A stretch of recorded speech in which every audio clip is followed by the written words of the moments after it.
asalaamaaleykum professeur ñu ngi lay nuyu di ziar ñi suivre ñëpp ci sama xalaat TV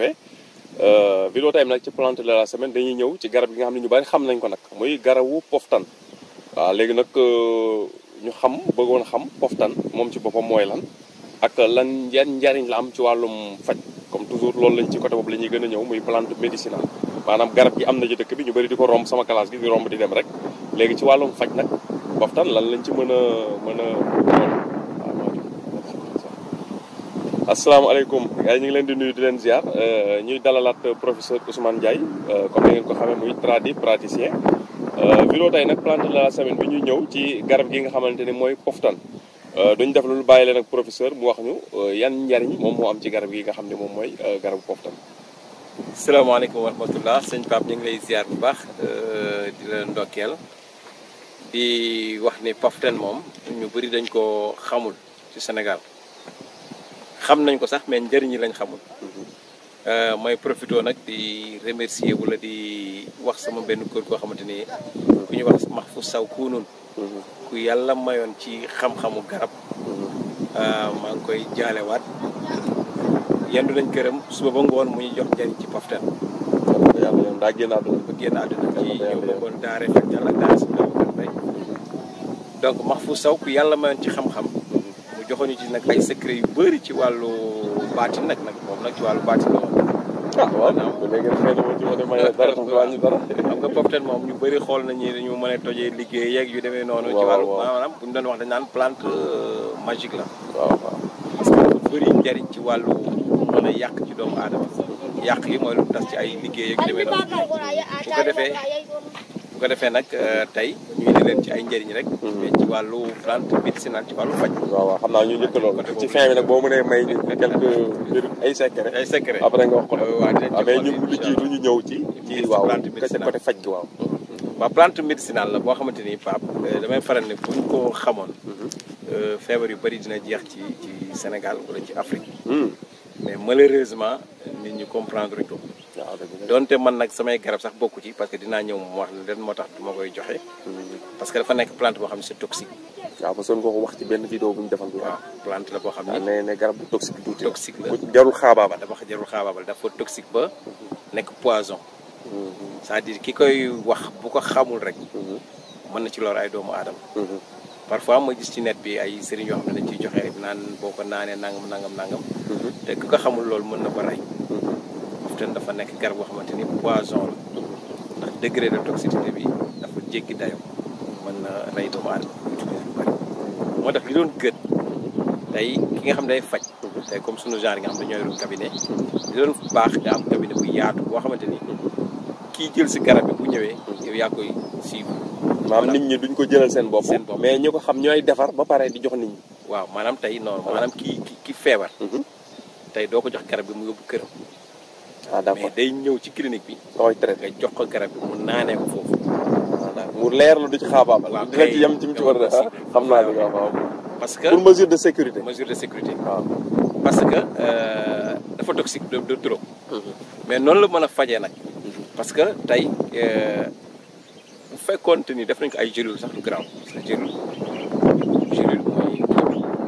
mooy pëndax bu ñu def ci capsule yooyu comme téramycine xam nit ki da koy jël naan ko xam nga loolu bariwul tey boo gisee sunu mag ñi boo gisee médecine moderne naan médecine traditionnelle dose yooyu dañuy juum parce que sunu mag ñi dañ daan dosé parce que paftène lu ci bëri dañ naan xott gerte nga xool tuuti xottu gerte waaw moom ngay natt loolu ngay utilisé loolu daanaka boo xoolee dose gélule la waaw gis nga dose gélule la gis nga noonu ñu daan nattee parce que dafa toxique boo ci jëlee lu bari da lay gaañ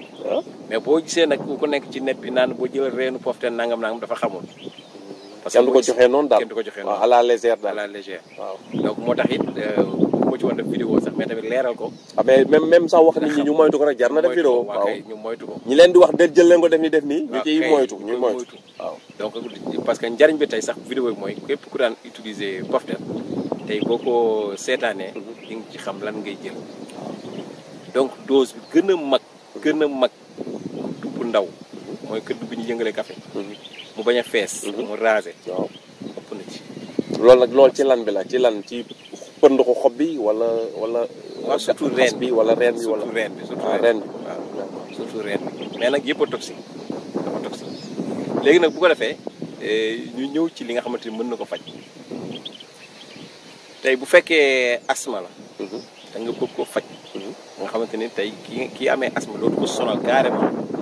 dara ci paftène ci nan ci mooy noonu rek ni ma la wax maanaam tey da ngay ci reen bi ba léegi ci reen bi rek ci bëri mën nga jël xob yi mën nga jël xob mën nga jël xob yi mais bu fekkee ni xob yi mën nga jël quelques xob yi baxal mais bu fekkee reen bi la li ma la wax sànq bu fekkee da nga jël benn kudd bu ndaw bu dee mag waaw bu dee xale bu mais xam nga boo nee reen ba pare danañ ci jël kudd loolu processus bi nag processus non non boo ko defee mooy da ngay wal reen da nga koy wal waaw ba mu nekk sunguf foofu laay waxee am nekk sunguf ba pare kay waaw mu nekk sunguf waaw parce que doo ko jël noonu su fekkee da nga koy xooj noonu tamit mën nga ko jël xooj jëlee directement xooj ko ci tax mais waa tamit tuuti ngay jël gis nga parce que dafa toxique bu ñu dafa toxique rek yow dafa toxique mooy loo xam ne dana faj de mais ku ci jël lu ëpp dalay lor lor bi moo ëpp waaw dafay dalay lor waaw parce que tey moom rek nga mën a jox nit tey bu wàcc fii ba sonn ba laaj kaaf ba doo mën a jox paftène waaw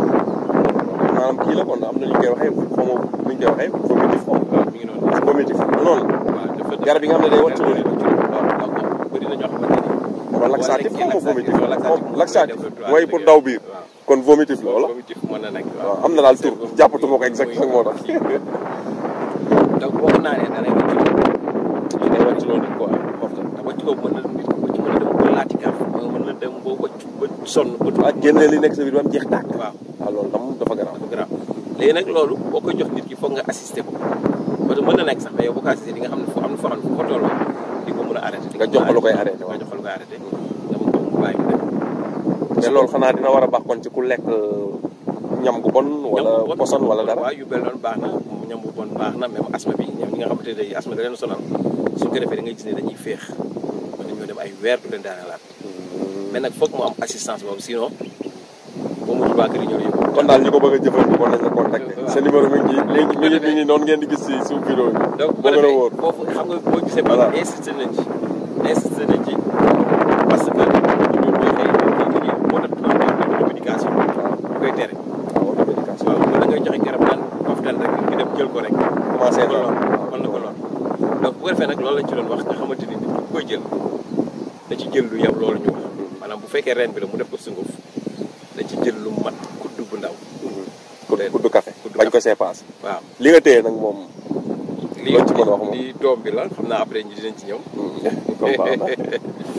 après bu ñu ñëwee ci mystique bi dinañ ci ñëw moom d'accord ci côté boobu nga ci bëgg a wax laaj ñu gën a maîtriser waaw d'accord léegi bu ko defee Pape kudd boobu nuñ koy utiliser en général nit ki bu xëyee agio li ñuy wax agio mooy balaa lekk dara du ndékki ki ci bëgg a traité tey bu doon asma la exemple du ndékki léegi nag nga natal ko ci kudd bu ndaw defal ko ci fonde wala laax wala lu mën a nekk loolu yem jaxase ko ci mu lekkaale ko wala soow wala meew léegi nag nga bàyyi ko mu wàccu ba 11h wala 10h doo ko ndékki ba mu leer ni lim wàccu jeex na waaw ok mais nag day am assistance donc bu ko defee muy côté asma bi boo ñu demee ci côté cancer nga xam ne moo sonal nit ñi cancer ba dem fu mel ne Inde moom lañ koy faje parce que waxoo traité de moom lañ koy faje faj laa wax de waaw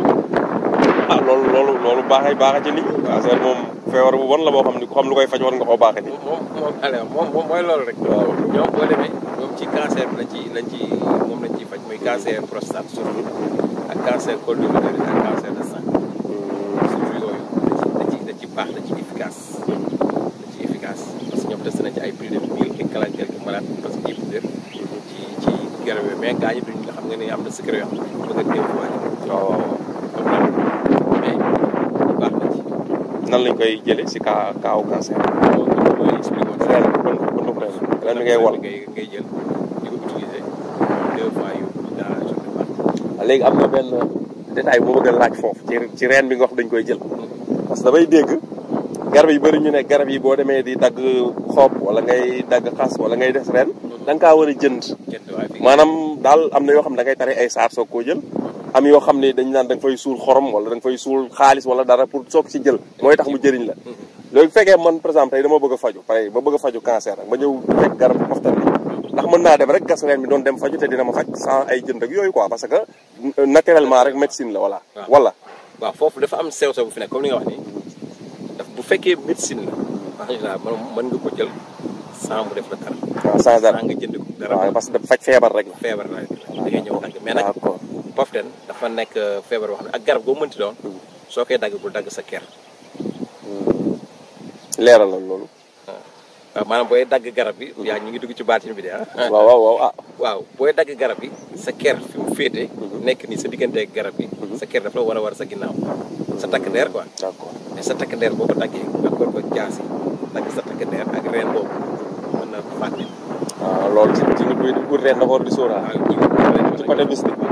waaw bu fekkee nekkul côté faju quoi côté mystique. waaw reen yoo xam boo koy garab yoo xam boo koy soo koy gas wala daggaal sa takk ndeer boo ko daggaalee yow mën na nga gàtt fi gaaw ngay demee noonu da ngay xool fi kër gi féete nga ñëw wala sa takk ndeer moom di ginnaaw comme ni ko waxee tamit mag ñi dañuy léew wala ñuy ñëw mooy garab yi nga xamante ne amul dégg lay la ñuy sax lay jàng sa Fatiha jox naam lay mais ma salaatu Fatiha salaatu Fatiha dem naa ñëw jàng soo ko dagg gas ba dagg si yooyu dama koy dégg te yooyu dafa baax a xam tamit bu baax bu dee garab yu am dégg dañ ko naam ñas jàng sa Fatiha te dañu am ñas léegi nag même ci ñun ñi garab yi ñuy dagg ñun di ko faje am na ci yoo xamante ne am na ñu koy jënd tamit comprendre yi am même bu dee pour médecine la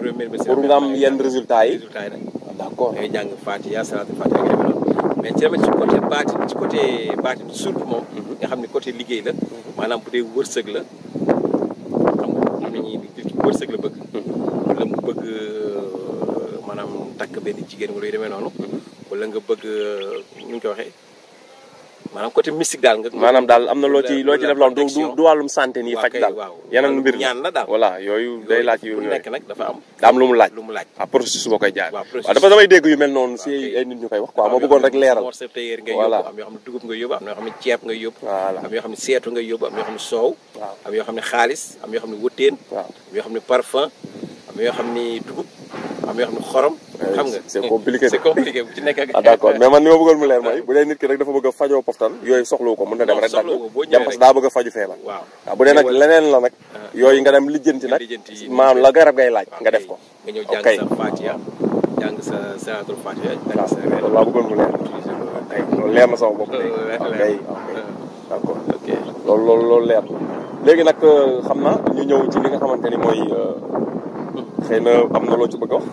li nga yore nii waaw kii moom ñu bëri xam nañ ko ci toj liggéey presque. waaw moom yoo xam dañ koy jënd dañ ciy wut ñett rek. toggi ko. waaw loolu dama koy dégg. garab buñ fi mujjee yaa ngi ci sama dagg ci ñaar. waaw kay am ñoo xam ni dañ ci dagg ñett. parce que dégg naa léegi même xob bi sax am na ñu koy jël dagg ci am ci 7 xob wala 14 wala 21. dem bind ci tabalier daal boobu nag maa ngi dégg da ngay naan tabalier daal tamit xanaa naa leeral tabalier daal boo koy bind ngay déchiffrer araf benn par benn fooy bu na nga bind ci benn tabalier daal ba am 7 wala 21 xool ko sangoo ko liggéey bu nekkoon ci yow day dindi ay liggéey ak ay cax ak yooyu xeet doom bi nag moom bu dee ay cax ak yooyu mën nga ko teg rek dëgg si noonu rek dëgg ci lu ci bëri tamit voilà comprendre mbëri doo see lamb ci sax nga mbëri dañ koy def avant ñu bëri ñu tegal ay paftène ñu dëgg ko mu toj voilà même tóor tamit baax na day maye xaalis mais paftène gi sax daa mel ni paftène bu raar la. waaw kay am na loo ci seetlu wala gis nga ko. waaw gis nga ko li ma ci gis. waaw sànq laa ko xoolaat ma ne waaw moom kii moom lii yombul de. lii la ñuy wax mais yombul de.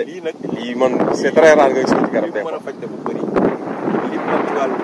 la bàyyi rek boo dégg naa topp garab topp neew am na topp gàtt am na topp buy am na buy laa gënoon a xam wala bii bi ma gisee mu jaaxal am na ak yu demee noonu donc bu ko defee lii la ñu wax toog tey lii mun nga bu bëri ci wàllu mystique waaye dinañ ko dagg yóbbaale moom incha allah waaw parce que boo fi bàyyi boo moytul boo ñaaree doo ko fekk waaw après nga baax ma ci rek wax ma pour lan la mooy beneen garab boo xam ne dafa sax ci garab waaw garab gu sax ci garab waaw mooy topp waaw léegi bu defee nag moom day am utilisation day am ñoo xam ne da leen di jaral bu nekk de man kay li ma si jaaxal mooy xaw ma sax li ñuy wax nii dañ koy bàyyi ci vidéo wala dañ koy dagg waaw man li ma ci jaaxal mooy maanaam garab guy gée di feeñ ci ginnaaw tobb xam naa ko parce que ab pour mu am tobb mën na yomb parce que guy dafa rëy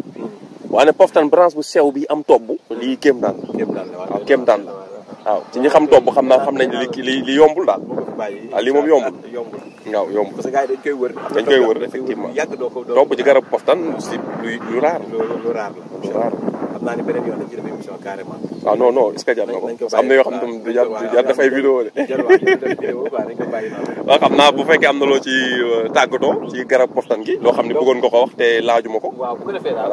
waaw comme ci kii bi nu mu tuddati tóortóor bi rek su ko def sa kalpe tóortóor paftane bi rek di ko def sa kalpe yàlla mën na la yombalal wërsëg porte bonheur la donc même xob yi daanu nii nga jël ko def ko cuuraay di ko suuroo mën na porte bonheur la tamit